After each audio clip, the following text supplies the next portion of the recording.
Әйел адамның өміріндегі маңызды процестердің бірі босану кезінде дұрыс күтінбеудің инфекцияның салдарынан босанғаннан кейінгі эндометрит дамуы мүмкін.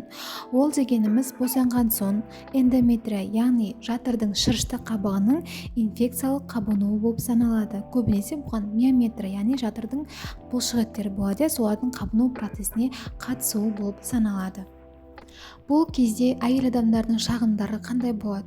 Босанғаннан кейінгі эндометрит критерийлері осы аталғандардың ішінде екеуі болатын болса, онда бұл диагноз қойылады. Яғни дене температурасының 38 градустан жоғары болуы, пальпация жасаған кезде, яғни іш аймағынан, жамбастан, жатырдан ауырсынуы, жыныс жолдарынан ерекше бір жағымсыз иістер, яғни бұны медициналық тілде лохиялар деп айтады, солардың бөлінісі, және де қынаптан іріңді бөліністер бөліне бастайды, қан аралас, және де жатырдың субинволюциясы, яғни жатырдың жоғары қарай жылжуы болады. Ол кезде оның жоғары қарай жылжып қайтадан қалпына келуі кезеңі баяулайтын болады.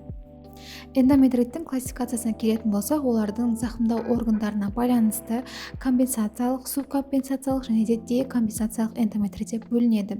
Одан бөлек олардың клиникалық көрінісіне, яғни симптомдарына байланысты классикалық, абортивті және де өшірілген стертая форма болып бөлінеді. Енді осыған қысқаша тоқталатын болсам, классикалық формасында ол босанғаннан кейін алғашқы 1-5 күндер аралығында дамиды. Жаңа айтқан симптомдар температурасының 38-ден көтерілуі, қалтырау, дірілдеу, іріңді бөліністер, және де іштің пальпациялығында ауырсыну, әлсіздік, бас ауыру және терінің құрғау, және тахикардия деген жүрек соғу жиілігінің 100-ден асып кетуі байқалады. Яғни бұл период разгара деп айтылады. Яғни қозу, яғни қызу саты, қатты клиникалық көріністер барлығы көрінеді. Ал абортивті түрінде жаңа айтқандай 2-ші, 3-ші, 4-ші тәуліктер дамиды. Жаңа айтқан симптомдарға ұқсас, бірақ ол бір мезде даму, қайтадан бір мезде резко жоғалып кетеді. Яғни әйелдің состояниесі ары қарай жақсарып кетеді. Яғни бұл жерде маңыздылығы әйел адамның өзінің иммунитетіне де байланысты болып саналады. Келесі өшірілген формасы ол көбінесе 5-ші, 7-ші күндері дамиды, және де вольнообразный деп айтады ғой, толқындар бірде пайда болып, бірде жоғалып деген сияқты, бірде жақсы, бір кейде ауырсыну сезімдері пайда болуымен көрініс береді. Бұл біздің айтатқан эндометрит, бұл босанғаннан кейінгі ірің септикалық аурулардың бірі. Негізі өте көптеген түрлері бар. Енді барлығын әсер ететін бұл негізгі қоздырғыштар, бұлар анаэробтар, стрептокок, стафилокок, энтерокок және де микс инфекциялар. Ол дегеніміз бүкіл араласқан түрде де әсер етуі мүмкін, және де ең бастысы бұл жерде әйел адамның өзінің иммунитеті. Енді бұлар организмге қалай енді және де қалай әсер етіп жатыр? Енді экзогенді және де эндогенді болуы мүмкін. Экзогенді деген сыртқы, яғни сырттан инфекциялар жұғатын болса, жүктілік барысында, босану кезінде дәрігерлік жаңағы асептикалардың бұзылысы, инфекциялардың енуі, антисептика ережелерін дұрыс сақтамайтын болса, кездерде көбірек дамып кету қаупі жоғары.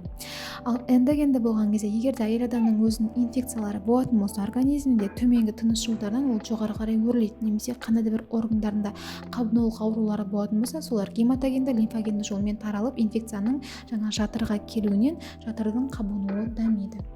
Диагностикалық алгоритм кезінде біз әйел адамды тексергенде оның жалыптарын, анамнезін бүкілін сұрап тексердік, және де жалпы осмотр жасаған кезде оның давлениесін, пульсін, температурасын өлшейміз, акушерлік гинеколог осмотр, жаңа айнамен қараймыз, пальпациялаймыз, жатырлардың үстін басып көреміз, мысалы. Сосын инструменталды зерттеулер жасаған кезде біз УЗИ-ін қараймыз, яғни ол жерде жаңа қанның қалдықтары, некрозы тіндер қалып кетуі мүмкін. Сондықтан да босанған кезде олар әйел адамдардың ішін басу процесі осыдан. Ол жерде қан қалып кетпеу үшін, және де жатырдың көру гистероскопия деп айтылады. Жатырдың жаңағы қосалқы бөліктерін, жатырдың өзінің қабыну қабаттарын, бұлшықеттерін қарайды. Және де ең маңызды лабораториялық анализдер, клиникалық анализ, жалпы қан анализі, жалпы зар анализі, және де сойы қаралады, баквасив алынады. Жалпы қан анализінде жаңағыдай қабынулық ауру болғандықтан гликоцитозын, сойының және де вирус инфекциялар, және одан бөлек бактериалды инфекциялар кезде жалпы басымның ол жерде нейтрофилі лейкоцитозың жоғарылауы байқалады. Сонымен қоса бізде қабынулық маркер, бұл сойының жоғарылауы кездеседі. Енді біз бұндай жағдайда не істейміз? Емдеу принциптерді ең бірінші оны тудырып тұрған себебін анықтаймыз. Яғни гистероскопиямен қараған кезде жаңағыда бір қандай бір некротикалық өлі тіндер, қандар қалып кететін болса, біз сол ошақты санациялап, тазалап жоюымыз керек. Плацентаның қандай бір бөліктері қалып кетуі мүмкін деген сияқты. Келесі ол кристаллоидты инфузия. Ол кезде яғни вена ішілік натрий хлор 0,9% жаңағыдай кристаллоид инфузионды терапия жүргіземіз, яғни система салу деп айтайық түсінікті тілде. Одан соң мұның негізгі себебі жаңа айтқандай бактериялар болғандықтан соларға қарсы антибиотиктер қолданамыз, және міндетті түрде иммунитетті көтеру үшін дұрыс тамақтануға, ақуызға, витаминдерге бай тамақтарды қолдану керек. Енді мына жерде мен қысқаша емін көрсеттім, бірақ бұл барлығы әйел адамның жағдайына байланысты тағайындалады. Ең жиі кездесетін бұл амоксициллин, ампициллин, цетраксон, сирфлоксацин және де митронидазол препараттары. Міндетті түрде өз бетінше қабылдауға болмайды.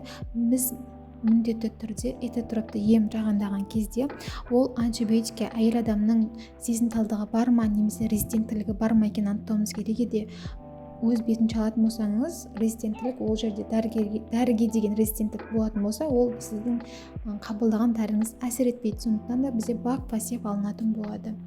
Барлығы түсінікті болды деген ойдамын. Егер де бір қандай да сұрақтарыңыз туындайтын болса, видеода комментарийға қалдырып кетсеңіздер болады.